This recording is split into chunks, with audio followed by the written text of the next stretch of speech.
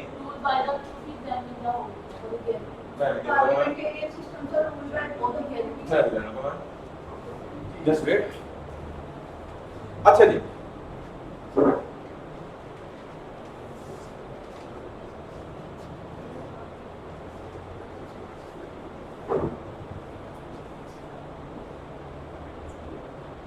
Role by one کی جو Aristotle نے 2 باتیں مینشن کی ہیں وہ یہ 2 کی ہیں. ٹھیک ہے وہ کہتے ہیں کہ رول بائی ون میں یا منارکی ہوگی یا ٹائرنی ہوگی. اور اگلی بات جو میں لکھنے لگا ہوں آپ کا کانسیپٹ کلیئر ہو جائے گا مجھے کچھ بتانے کی ضرورت نہیں ہے. انہوں نے کہا کہ منارکی والی گورنمنٹ جو ہے وہ گڈ ہوتی ہے پیور ہوتی ہے مورل ہوتی ہے اور دوسرے طرف جو ٹائرنی ہے یہ بیڈ اور کرپٹ ہوتی ہے. بات سمجھ آ گئی. اس کا مطلب ہے کہ اگر you have to decide and classify اگر تو منارکی ہے وہ بھی ایک ہی بندہ رول کر رہا ہے. یو کے اندر یہ ماڈل ایک عرصے تک چلتا رہا بعد میں کانسٹیٹیوشنل منارکی آج بھی ہے وہاں پہ. تو monarchy is not a bad form of government وہ کہ ایک ہی بندہ رول کر رہا ہوتا ہے سال سے اسی کا خاندان رول کرتا ہے. لیکن لوگوں کے لیے وہ بہت لائل ہوتے ہیں لوگوں کی ویلفیئر کے لیے بہت کام کر رہے ہوتے ہیں. شاید آج بھی شاہی خاندان کے جوڑے کسی اور ملک میں جا رہے ہیں ان کے یہاں بچہ پیدا ہو رہا ہے ٹھیک ہے جی تو یا جو اما جی باہر آ رہی ہیں تو آپ دیکھ رہے ہیں کہ لوگ دیکھنے کے لیے کس طرح سے تو ایک ایفیلیشن ہے نا بھائی انہوں نے وہ اس خاندان نے وہ پیار لیا ہے as a monarch. So Aristotle says کہ monarch is a good form of government and tyranny is bad form of government. تو you have to decide is there monarchy or tyranny. ٹھیک اور بس جب ہم کہیں گے tyranny اس کا مطلب بندہ ایک ہی رول کر رہا ہے لیکن وہ اسٹیٹ کی سوورینٹی پاورز کا استعمال اپنی ذات کے لیے کر رہا ہے اپنے سیلفش آبجیکٹیوز کے لیے کر رہا ہے اسٹیٹ کے عوام کو فوکس نہیں کر رہا. اگر ایسا ہے تو کیا ہے tyranny. اور اگر وہ for the welfare of public کام کر رہے ہیں تو کیا ہے کلیئر اوکے. اب ہم آ جاتے ہیں دا فیو یا آ فیو کی طرف. اس میں آپ نے سوال کیا تھا جی ایرسٹوکریسی پلس اولیگارکی یہ 2 شکلیں ہیں. اب آپ ذرا سوچیں اولیگارکی کے اندر 30 لوگ 25 لوگ آپ یو کی تعداد تھی نا چند لوگ مل کے ٹھیک ہے جی چند لوگ اس شکل میں بھی مل سکتے ہیں لائک اسٹیٹ کے گورنرز ہیں وہ اپنے اپنے گورنرز جو ہیں وہ بڑے پاورفل ہیں اپنے اور وہ مل کے گورنمنٹ بنا لیتے ہیں ٹھیک ہے اس طرح کی فیڈریشن لائک سچویشن یا کانفیڈریشن لائک سچویشن ٹھیک ہے جی. تو آفیو پیپل جو ہیں مل کے اگر گورنمنٹ بناتے ہیں تو یا وہ ایرسٹوکریسی ہو سکتی ہے یا اولیگارکی ہو سکتی ہے ٹھیک ہے جی. تو اگین ایرسٹوٹل سیز کہ یہ جو ہے وہ گڈ ہے اور باقی آپ جب گڈ کہیں گے تو آپ سمجھ لیں گے پیور یا باقی چیزیں. اور اولیگارکی جو ہے وہ کہتا ہے کہ بیڈ ہے ٹھیک یا کرپٹ ہے اوکے. اب کیا ہوگی بیڈ ہے کہ اگر کچھ لوگ 15-20-30 لوگ مل کے انہوں نے گورنمنٹ بنا لی ہے اور وہ گورنمنٹ بنانے کے بعد اس گورنمنٹ کی پاورز کو اپنے ذاتی سیلفش آبجیکٹیوز کے لیے استعمال کر رہے ہیں تو آپ کہیں گے اولیگارکی ہے اور بیڈ ہے کرپٹ ہے. اگر وہ 15-20 لوگ مل کے گورنمنٹ بنا کے بیٹھے ہیں لیکن وہ مل کے اسٹیٹ کی ویلفیئر کے لیے کام کر رہے ہیں تو پھر اولیگارکی نہیں ہے وہ ایرسٹوکریسی ہے. ٹھیک ہو گیا جی. Simple difference simple classification of government clear. اب ہم ذرا غور کریں, ہم پڑھتے تھے کہ ایتھنز کے اندر اس ٹائم اولیگارکی تھی, اس لیے پلیٹو کہتے تھے کہ مائی بلڈ از بوائلڈ, اولیگارکی کی وجہ سے. ارسٹوکریسی نہیں تھی, اولیگارکی, ٹھیک ہے جی, لیکن ڈیفائن نہیں تھی. اس کے بعد اور اس میں چند لوگ ہوں گے, آگے آگے جی کانسیپٹ جو ہے وہ رول بائی میجورٹی. اچھا, اس میں وہ کہتے ہیں کہ ایک ہے پالیٹی اور ایک ہے ڈیموکریسی.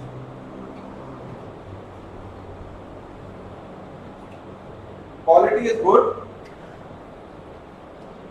اور ایرسٹوٹل کہتے ہیں کہ دس از بیڈ.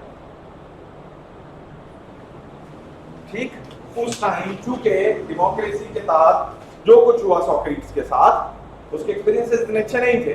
اس ٹائم کی ڈیموکریسی چونکہ کرپٹ تھی, ہم فلاسفرز جو ہیں ان کو دیکھتے ہیں تو ان کے ایرا کے حساب سے دیکھتے ہیں, تو اس لیے وہ والی آپ نے پہلے پڑھا, انہوں نے کہا جی government of the mob, government of the poor, government of the inferior democracy کو کہتے ہیں. برے لوگوں کی, غریب لوگوں کی حکومت ہے, کچھ نہیں کر سکیں گے لڑنے جھگڑنے والوں کی. ڈیموکریسی کو وہ کہتے تھے بیڈ ہے. اور پالیٹی بھی از اے فارم آف گورنمنٹ, لیکن میجورٹی رول کر رہی ہے. پاپولر سوورینٹی کا کانسیپٹ از دیئر, لیکن یو ہیو ٹو ڈیسائیڈ کہ جی ایرسٹوٹل کی کلاسیفیکیشن کے مطابق پالیٹی ہے یا ڈیموکریسی. پالیٹی میں کیا ہوگا, ویلفیئر آف دا پیپل ہوگا. سو اگر آپ ایرسٹوٹل کے کانٹیکٹ سے دیکھتے ہیں تو آپ نے اپنی اسٹیٹ کو دیکھنا ہے کہ ہمارے یہاں پالیٹی ہے یا ڈیموکریسی. یہ کلاسیفیکیشن کا کانسیپٹ انہوں نے دے دی. کلیئر ہو گیا جی. ایک طرف ہماری یہ کلاسیفیکیشن ہو گئی ایرسٹوٹل کی, ایرسٹوٹل کا ہم نے اوور ویو لے لیا. دوسری طرف جو ہے تین بڑے سیٹ اپ جو ہیں وہ آپ نے یہ 6 قسم کی فارم آف. اچھا, یہ منارکی جو ہے وہ یہ تو ہم بڑے پرانے دور کی بات کر رہے ہیں نا جی, بیسیز کی بات کر رہے ہیں, 300 سم تھنگ BC کی بات کر رہے ہیں نا. حضرت عیسیٰ علیہ السلام کے پیدا ہونے سے بھی 300-400 سال پہلے کی بات کر رہے ہیں نا, بڑی پرانی بات کر رہے ہیں. تو پھر یہ کانسیپٹ آگے چل کے ڈیولپ بھی ہوئے, لائک منارکی کی آگے کئی شکلیں نکلی. بیسک کانسیپٹ واز دا منارکی, پھر یہ کانسٹیٹیوشنل منارکی ہو گئی, یہ پھر فاشزم میں بھی آ گئی, پھر ڈکٹیٹرشپ میں بھی چلی گئی, پھر سول ڈکٹیٹرشپ میں, پھر ملٹری, اس کی کئی شکلیں بنی ہیں, لیکن بیسک کانسیپٹ ہوتا ہے. ٹھیک ہے, اور ٹائمنگ جو ہے اس کے سو کلیئر ہو گیا جی. کسی کو کوئی ڈاؤٹ ہے تو بتا دیں, پھینک کے جلدی سے. اگر ہم اگر پاکستان کو دیکھتے ہیں تو ان تینوں میں سے کس پہ وہ فالو کرتے ہیں؟ ہمارے یہاں تو ڈیموکریسی ہے. کون سی؟ ہم کلیم بھی ڈیموکریسی کرتے ہیں ایرسٹوٹل کے حساب سے. یہ تو آپ یہ ڈیبیٹیبل بات ہے نا جی, یہ تو آپ سب کا اپنا اپنا ڈیسیژن ہوگا. آپ کو اگر آپ کی گورنمنٹ آپ کی ویلفیئر کے لیے پاور یوز ہو رہی ہیں تو آپ اسے ڈیموکریسی کیا لیں ایرسٹوٹل کے کانٹیکٹ سے. اگر آپ دیکھ رہے ہیں اور آپ دیکھیں UN نے ڈیموکریسی ڈے بنایا, پالیٹی ڈے تو نہیں بنایا. ٹھیک ہے, تو پالیٹی کا کانسیپٹ تو اب نہیں ہے, لیکن وہ ایک ایرسٹوٹل کی اپروچ ہے, ہم اس کو ڈسکس کر رہے ہیں, اور باقی آپ کا اپنا ڈسکس. اچھا جی, میرٹس لکھ لیں جی کلاسیفیکیشن کے. کیا فائدے ہوئے ایرسٹوٹل کی اس کلاسیفیکیشن کے؟ کیونکہ یہ 20 نمبر کا کوسچن آ جا رہا ہے تو اس لیے تھوڑا سا اس کو لینتھ دینے کی ضرورت ہے, اس لیے میں نے ایرسٹوٹل کی بایوگرافی پہ بھی کافی باتیں کی. میرٹس میں جی پرسائز ہے. آپ دیکھ رہے ہیں 3 شکلیں بن سکتی ہیں گورنمنٹ کی. کتنا اس نے کنسائز یا پرسائز کر کے پوری کی پوری بات کہہ دی ہے. 2 ہی باتیں ہیں نا, اچھی گورنمنٹ, بری گورنمنٹ. سو یہ پرسائز, پہلی precise. Second one is classified on the basis of morality. کس بنیاد پہ دیکھیں نا, morality ہے نا, moral ہی ہے نا, آپ اپنی پاورز کا صحیح استعمال کر رہے ہیں غلط, تو بیس کیا ہے morality. تو classification on the basis of morality. Anti morality جائیں گے تو اینٹی فارم میں آپ چلے جائیں گے, ٹھیک ہے جی, اور اگر morality میں آئیں گے تو پازیٹیو فارم میں چلے جائیں گے. causes of political change. causes of political change. Political change آپ نے کانسیپٹ پڑھ رکھا ہے, ٹھیک ہے جی, ریولیوشن یا پولیٹیکل چینج جس کے پیچھے پبلک اوپینین ہوتی ہے, تو اس کی کاز جو ہے وہ گورنمنٹ کی کلاسیفیکیشن ہی ہوتی ہے. گورنمنٹ اگر نیگیٹو پاورز مس یوز ہونا شروع ہو جائیں گی تو الٹیمیٹ حکومت کے خلاف آواز اٹھنا شروع ہو جائے گی, and there will be a day کہ پولیٹیکل چینج یا ریولیوشن آ جائے گا. ٹھیک ہے, تو کاز آف پولیٹیکل چینج ہے. اچھا جی, دوسری بات ہے role of economics, role of economics اور wealth in classification. دیکھیں عوام کی بھلائی کیسے ہو سکتی ہے, باتوں سے تو نہیں ہو سکتی. الٹیمیٹ آپ کس کو یوز کریں گے, اکنامک ریسورسز کو. پاورز, اکنامک پاورز بھی ہے نا اس میں شامل, تو انہوں نے آن دا بیسس آف اکانومی جو ہے یہ ڈسٹریبیوشن کی, اور یہ بڑی ایک ریئلسٹک اور جسٹیفائڈ بات ہے. ایک آپ کسی کو ایک منارک اپنا بنا لیتے ہیں اور اسے کہتے ہیں جی آپ ہماری بھلائی کے لیے کام کریں, پیسے کوئی نہیں, پیسے الٹا تمہیں دینے ہیں, IMF دے بھی, ادھر بھی دینے, ادھر بھی دینے, ہماری بھلائی ضرور کرے گا, مہنگائی نہیں کرنی, ہمیں فری سب کچھ دیں, ٹھیک ہے جی, فری بھی کرتے فری آ جائے, چینی بھی آ جائے. تو اکانومی کے بغیر, اسٹرانگ اکانومی کے بغیر how can we do things, یہ تو کوئی ڈیبیٹ ہے. ڈی میرٹس کی طرف آیا, ڈی میرٹس انسائنٹیفک کلاسیفیکیشن ہے جی. یہ دیکھیں آپ کرٹیسائز اگر کرنا چاہیں ڈی میرٹ میں جا کے نیگیٹیولی, کلاسیفیکیشن تو انہوں نے کر دی, لیکن معیار کیا ہے کسی کو اچھا یا برا کہنے کا؟ ہاؤ کین یو ڈیفائن کہ جی منارک ہے یا ٹائرنی ہے؟ ڈیپینڈس کہ دیکھیں سوسائٹی میں ہر طرح کے لوگ رہتے ہیں. آج ہم کلاس اسٹرگل کے اوپر بھی بات کرنے جا رہے ہیں, مارکسزم کی تھیوری کو ڈسکس کریں گے انشاءاللہ. تو بعض وقت کوئی ایسا ڈیسیژن ہوتا ہے سوسائٹی میں جو گورنمنٹ اپنی پاورز کو یوز کرنے کے لیے لیتی ہے, وہ ڈیسیژن کچھ لوگوں کے فیور میں جائے گا, شاید کچھ کے خلاف جائے گا. ایگزامپل ہے گورنمنٹ یہ کہتی ہے کہ بھائی جن کے پاس, جن کی جائیداد جو ہے وہ 10 کروڑ سے زیادہ ہے, تو وہ لوگ جو ہیں وہ ہر سال 10 لاکھ ٹیکس دیں گے گورنمنٹ کو, اور جن کی جائیداد جو ہے وہ لاکھ روپے اس سے کم ہے یا انکم کم ہے ایک سال میں, جو 10 کروڑ سے زیادہ کماتے ہیں وہ 10 لاکھ گورنمنٹ کو دیں گے ٹیکس, اور جو 1 لاکھ سے کم کماتے ہیں وہ کوئی ٹیکس نہیں دیں گے. اب یہ ڈیسیژن ہے, تو جو بے شک وہ جتنا بھی کما رہے ہیں لیکن 10 لاکھ دیتے ہوئے ان کو تو گورنمنٹ اچھی نہیں لگے گی, وہ کہیں گے ہماری ویلفیئر تو نہیں ہو رہی, ہمارے تو پیچھے پڑے ہیں, جبکہ میجورٹی کی شاید ویلفیئر ہو. ٹھیک ہے, so how can we define scientifically کہ جی this is a bad government اور گڈ گورنمنٹ؟ پھر وہ پاورز کا استعمال ڈیپینڈس اپون کہ آپ نے 9/11 کا ڈیسیژن لیا, اب آپ نے ڈیسیژن لیا US ایران وار پہ فارن پالیسی میں, تو شاید کسی کو اچھا لگے, کسی کو برا لگے, آپ کسی کی اپنی ایک آئیڈیالوجی ہے, اپنی سوچ ہے, ریئلسٹ کچھ سوچتے ہیں, لبرلز کچھ سوچتے ہیں. سو یہ جو آپ نے ڈویژن کیا کلاسیفیکیشن کرنی ہے, تو یہ آن دا بیسس آف, تو اس کے لیے سائنٹیفک اپروچ تو نہیں ہے نا, یہ تو پھر آپ اس کو ٹائرنی کہیں, وہ کہیں نہیں بناؤ, وہ کہیں ایکوالٹی, وہ کہیں ڈیموکریسی, وہ کہیں اولیگارکی, وہ کہیں ایرسٹوکریسی. سائنٹیفک اپروچ تو نا, وہ سائنٹیفک اپروچ ہے, یہ ڈی میرٹ ہے, کرٹیسائز کر سکتے ہیں آپ. کنفیوژن. اچھا اب آپ دیکھیں ریپبلک میں, میں نے شاید شروع میں بھی کہا, آپ کے پیپر میں بھی ایک دفعہ اس نے کہا کلاسیفیکیشن آف گورنمنٹ, ایک دفعہ کہا کلاسیفیکیشن آف اسٹیٹ. تو اسٹیٹ اور گورنمنٹ ویسے بظاہر دو علیحدہ چیزیں ہیں. اسٹیٹ تو ایک اسٹیٹ ہے, گورنمنٹ اس کا ایک ایلیمنٹ ہے. پاپولیشن کو نکال کے, ٹیریٹری کو نکال کے, سوورینٹی کو نکال کے, گورنمنٹ رولنگ اتھارٹی تو ایک ایلیمنٹ ہے. تو state is a different thing and government is a different thing. So this is not clear about, this is a confused situation کہ آپ گورنمنٹ کی بات کر رہے ہیں یا اسٹیٹ کی بات کر رہے ہیں. اوکے, ملا کے آگے جا کے ایک ہی بات بنتی ہے, اسٹیٹ گورنمنٹ کے بغیر نہیں ہے, گورنمنٹ اسٹیٹ کے بغیر نہیں ہے. لیکن بہرحال یہ کنفیوژن بھی ہے among the state and government. Republic میں, سوری پالیٹکس میں ایرسٹوٹل نے کبھی وہاں پہ ورڈ اسٹیٹ کہا استعمال کیا اور کبھی گورنمنٹ استعمال کیا. تو یہ ایک شوز کہ he was not clear about the concept of in the sense کہ آپ اسٹیٹ کہہ رہے ہیں یا گورنمنٹ کہہ رہے ہیں, کس کی کلاسیفیکیشن کر رہے ہیں. ٹھیک ہے جی, سر اس کو کرٹیسائز کریں گے تو ٹائم بھی تو ہم دیکھیں گے نا کہ کس ٹائم پہ وہ یہ بات کر رہے تھے. ڈیفینیٹلی. دیکھیں بیٹا, آپ جب بھی جس کسی فلاسفر کو پڑھتے ہیں, جس ماحول میں وہ رہ رہا تھا, جس ٹائم میں وہ رہ رہا تھا, اس ٹائم کون سی موومنٹس چل رہی تھی, یہ ساری چیزوں کو آپ دیکھتے ہیں. ریئلسٹ تھا, ریئلزم اسکول آف تھاٹ. ٹھیک ہے, میں نے آپ نے بڑی دفعہ ڈسکس کیا ہے کہ سوکریٹس کے ساتھ کیا ہوا, آج بھی کیا, پلیٹو کے ساتھ کیا ہوا ہے, کنسٹنس میں کیا ہو رہا تھا, کون سی گورنمنٹ چل رہی تھی, کیا حالات چل رہے تھے. تو وہ تو بندہ اس حساب سے سوچے گا نا, وہ آج کے حساب سے تو نہیں سوچے گا. آج پالیٹی کہاں ہے ان دا سینس. آپ نے دیکھیں وہ کلاسیفیکیشن آف ایرسٹوٹل کی بات کر رہے ہیں, تو وہ ایرسٹوٹل کے دور کی بات کر رہے ہیں نا, تو آپ اس کلاسیفیکیشن کو ایرسٹوٹل کے کانٹیکسٹ سے کرٹیسائز کر رہے ہیں نا. آج کے دور سے تو کاری نہیں, کنٹمپوریریلی تو اس نے آپ سے بات ہی نہیں کی. ٹھیک ہو, وہی بات آگے آ گئی. آپ لکھ سکتے ہیں کہ یہ جو کلاسیفیکیشن ہے آج کے ماڈرن دور میں اس کی اپلیکیشن ہمیں نظر نہیں آتی. اب تو monarchy نان ہے کہ برابر رہے گی دنیا میں, کانسٹیٹیوشنل monarchy کی دنیا آ گئی ہے. ٹائرنی کا تو کانسیپٹ ہی کوئی نہیں ہے. ٹھیک ہے جی, سیکنڈ ورلڈ وار کے بعد تو فاسسٹ اور یہ ساری ٹائرنک اپروچ جو ہے وہ بہت حد تک, سو اب تو دنیا ڈیموکریسی کو مانتی, تو اس لیے جو ہے ماڈرن ایرا میں کنٹمپوریریلی یہ کانسیپٹ جو ہیں وہ کلیئر نہیں ہے. اچھا ایک چھوٹی سی کلیریفیکیشن میں آپ کو دے دوں, یہ جو آپ لکھتے ہوئے یو فوکس آن